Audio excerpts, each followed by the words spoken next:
Hi, I'm Findlay Wolfe. I am a quilter and a designer for Sizzix.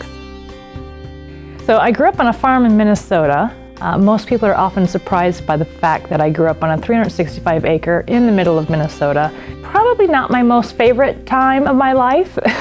And it was kind of funny because I kind of thought as a child that I was going to be an artist immediately. I knew that was what I was going to do, and I kind of couldn't wait to get off the farm to see what else was out there in this big wide world.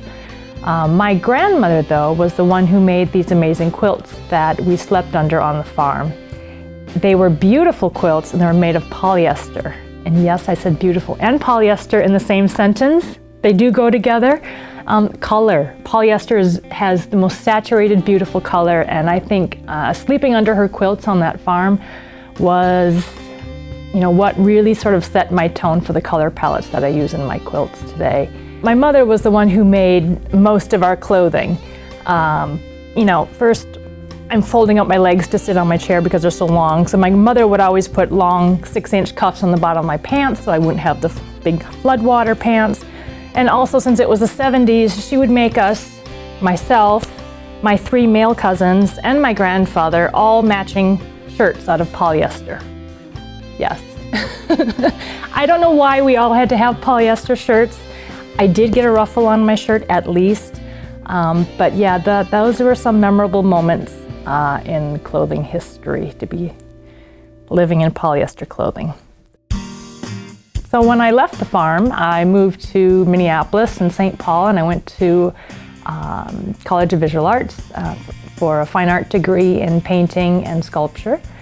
It wasn't until I had moved off to New York City, it was harder for me to play in the paint, and it was a lot easier and more satisfying for me to run to my sewing machine and sew some fabric together. It was convenient, it was easy, and I wanted to make beautiful quilts for my daughter, and that's kind of how it all started. Well, one of the things I always get is, you're so much taller than when I see you on the internet. So yeah, being tall, I'm 6 feet tall. It's always a big shocker to people. I ride a Harley. I have a Harley Davidson. I have had some great trips on the motorcycle. Through the Black Hills is probably one of my favorites. Often when we go on vacation, I might take a moment to just go rent a motorcycle so I could say that I've ridden somewhere. It's very freeing to just kind of be out there. It's probably one of those moments where I can be absolutely quiet. I've been to Sturgis a few times. That was before I was married. So turning points in my life, how did I actually get to the quilting part? It was kind of interesting because I was already living in New York City, and as I said, I was making a lot of quilts for my daughter. My daughter came into my life at 1. She's adopted, and she's a dear. I knew she was going to be my only daughter, so I wanted to be able to make her the most perfect quilts. Now, I don't know if anyone else makes perfect quilts. I can't say that I make perfect quilts, but I wanted them to be just the most beautiful thing, so I made a lot of quilts. I was a stay-at-home mom, and so when I kind of stumbled upon then that I could make really beautiful quilts, that actually happened when I found quilt blogs. I was a little late to the scene, and when I had seen online that you could actually make really, really beautiful quilts that actually had a pattern to them, because my grandmother's quilts did not, it totally opened my eyes, and it was like I was like a kid in a candy store. And all I kept seeing then was shapes. It was all these shapes that I could fill with all this color of all my different fabrics. And that put me on a path where I was like, I couldn't make enough. And often it's now that it's beyond the design of the quilt, it's more about the story that goes into the quilt.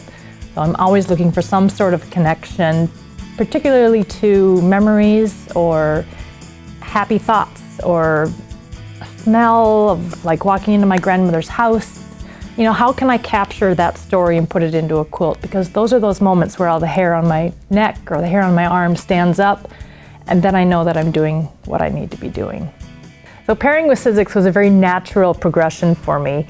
If I think back to the way I sat at the kitchen table and just colored in my coloring books, taking my crayons and filling in the shapes, that is very much what I'm doing today, is I am looking and breaking down the patterns of a traditional quilt design all the way down to whether I'm doing full melons of a double wedding ring or the wave pattern or my tulips or anything where I can break it ultimately down to a small Sizzix die, run my fabric through there, and control the information that's going on within inside of that shape. It's kind of no different as me sitting at the table coloring my coloring books. I won QuiltCon with a double wedding ring pattern. One of those quilts that everybody probably says that they would maybe make one in their lifetime or not. But Double Edged Love, the quilt that I won at QuiltCon, really kind of started it all for me. Playing with my fabrics and again, breaking it down into just the basic shapes individually of the double wedding ring pattern. So when I talk about the tulip die, I was thinking about, again, how to manipulate the information within that shape of the full melon. So I wanted to sort of make this effect of a tulip, flowers. So I have my leaves, I have my flower aspect, and then depending on my color placement, I can change this whole pattern but still be based on a traditional double wedding ring quilt. But when I was playing with this, and kind of at the last minute, I was looking at it and I kind of thought, well, it doesn't have to just be tulips. I found I could do Santa Clauses by very easy, again, manipulating the color placement of just that shape. So what had been leaves is now the little Santa face. And I thought, you know, they could be gnomes, right? Sticking with the holiday theme. You could do the whole band of ZZ Top. They could be beards, right? And ultimately, you know, maybe even the guys from Duck Dynasty. Why not? One of the best parts of being a quilter, being trained as a painter, I thought that that would be my life as an artist. The thing that I really realized is that when I was painting, I was pretty much always painting my sadness. It was easy for me to do grief through my artistic work as a painter. But now I got choked up. But when I make a quilt, it's always about pure joy. You cannot make a quilt that is sad. Whether you're giving it to somebody that is sick, I can't decide if I go there.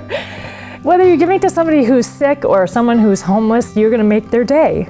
And that's just joy all the way around. So being a quilter is probably the best part of my life, let alone that my family. You know, all of this is really based on my family.